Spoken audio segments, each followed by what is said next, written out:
کیا کیا ذکر کروں مدینے کا، جتنی بات کرے مدینے کی تھوڑی ہے، راتیں بھی مدینے کی، باتیں بھی مدینے کی، جینے میں یہ جینا ہے، کیا بات ہے جینے کی۔ حضرت حاتم اصم رحمۃ اللہ تعالی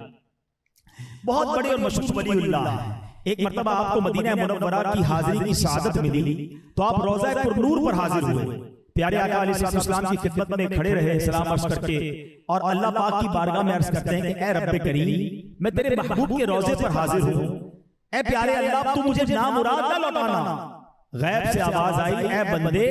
ہم نے تمہیں اپنے محبوب کے در پر آنے کی اجازت ہی تب دی ہے جب تمہیں پاک کرنا منظور کر لیا، اب تم اور تمہارے ساتھ زیارت کرنے والے سب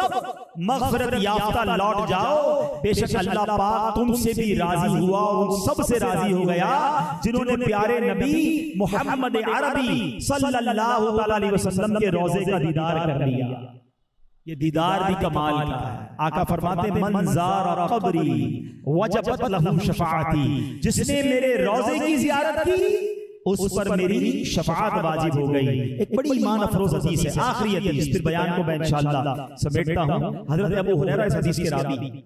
رضی اللہ تعالیٰ عنہ آپ فرماتے ہیں ان الایمان لیرز الی المدینہ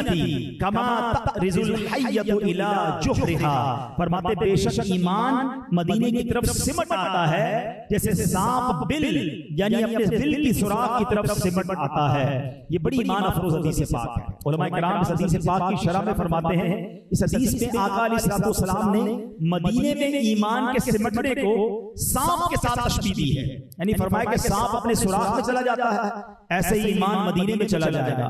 غور کریں، جب سانپ اپنے بل سے باہر نکلتا ہے، اپنی ضرورت کی چیزیں لیتا ہے، کھانا وغیرہ ڈھونڈتا ہے، تو اب اس کے گھومتے گھومتے سورج کی دھوپ بھی پڑتی ہے، گرمی بھی پڑتی ہے، گرد بھی لگتی ہے، کھال بھی پرانی ہو جاتی ہے، کچھ عرصہ گزارتا ہے، لیکن جب اس کے بعد وہ چھپ جاتا ہے، باہر نہیں نکلتا، تو اس کی کھال فریش ہو جاتی ہے، اس کی کینچنی بدل جاتی ہے، اولڈ اسکن اتر جاتی ہے، چمکدار اور تازہ اسکن آ جاتی ہے۔ علماء کہتے ہیں جب بندہ مدینے سے دور رہتا ہے اور مدینے سے دور رہتا ہے تو اسے گناہوں کی گرد بھی لگتی ہے، بدعمالیوں کی دھوپ بھی لگتی ہے، مدینے سے دوری کی بنا پر دنیا کا گرد و غبار اور دنیا کی محبت بھی گھر کر جاتی ہے، مگر جب مدینہ آقا کے قدموں میں بندہ پہنچ جاتا ہے تو اس کی وہ تمام گرد اتر جاتی ہے اور ایمان اس کا تر و تازہ ہو جاتا ہے۔ گویا عاشق رسول کا ٹھکانہ مدینہ ہے، مدینے جاؤں گا تو ایمان تازہ ہو جائے گا، میری گرد اتر جائے گی، میرے گناہ معاف ہو جائیں گے اور میرے عشق رسول میں مزید اضافہ ہو جائے گا۔ بس اللہ سے دعا کرتے ہیں کہ میرے مولا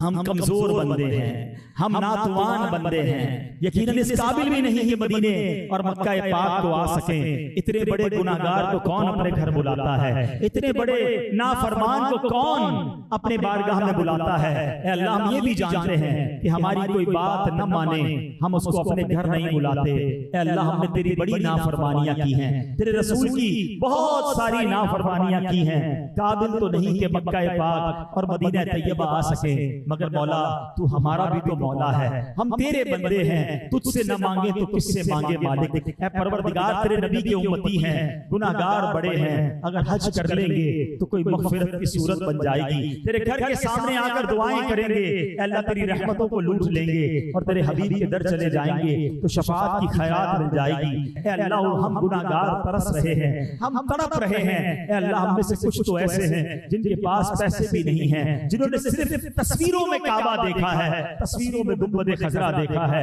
اے اللہ کئی تو ایسے ہیں جن کو بظاہر اب تو یہ امید بھی نہیں لگتی کہ ہم کیسے مکہ دیکھیں گے، ہم مدینہ کیسے دیکھیں گے، مگر مولا ہماری اوقات تھوڑی، ہماری سوچ تھوڑی، ہماری اپروچ تھوڑی، مولا تو قادر مطلق ہے، تو نے اشارہ کرنا ہے، تیری قدرت نے اشارہ کرنا ہے، ہمارے انتظام ہو جانے ہیں۔ مسلمانوں کے اجتماع میں ہم تیرے دربار میں دعا کرتے ہیں، ہمیں جلدی جلدی مکہ پاک کی حاضری عطا فرما، ہمیں جلدی جلدی مدینہ طیبہ کی حاضری عطا فرما، اور اے اللہ مقبول حاضری عطا فرما، اور جب آخری وقت آئے ہمیں ایمان والی، عافیت والی، مدینے والی موت نصیب فرما۔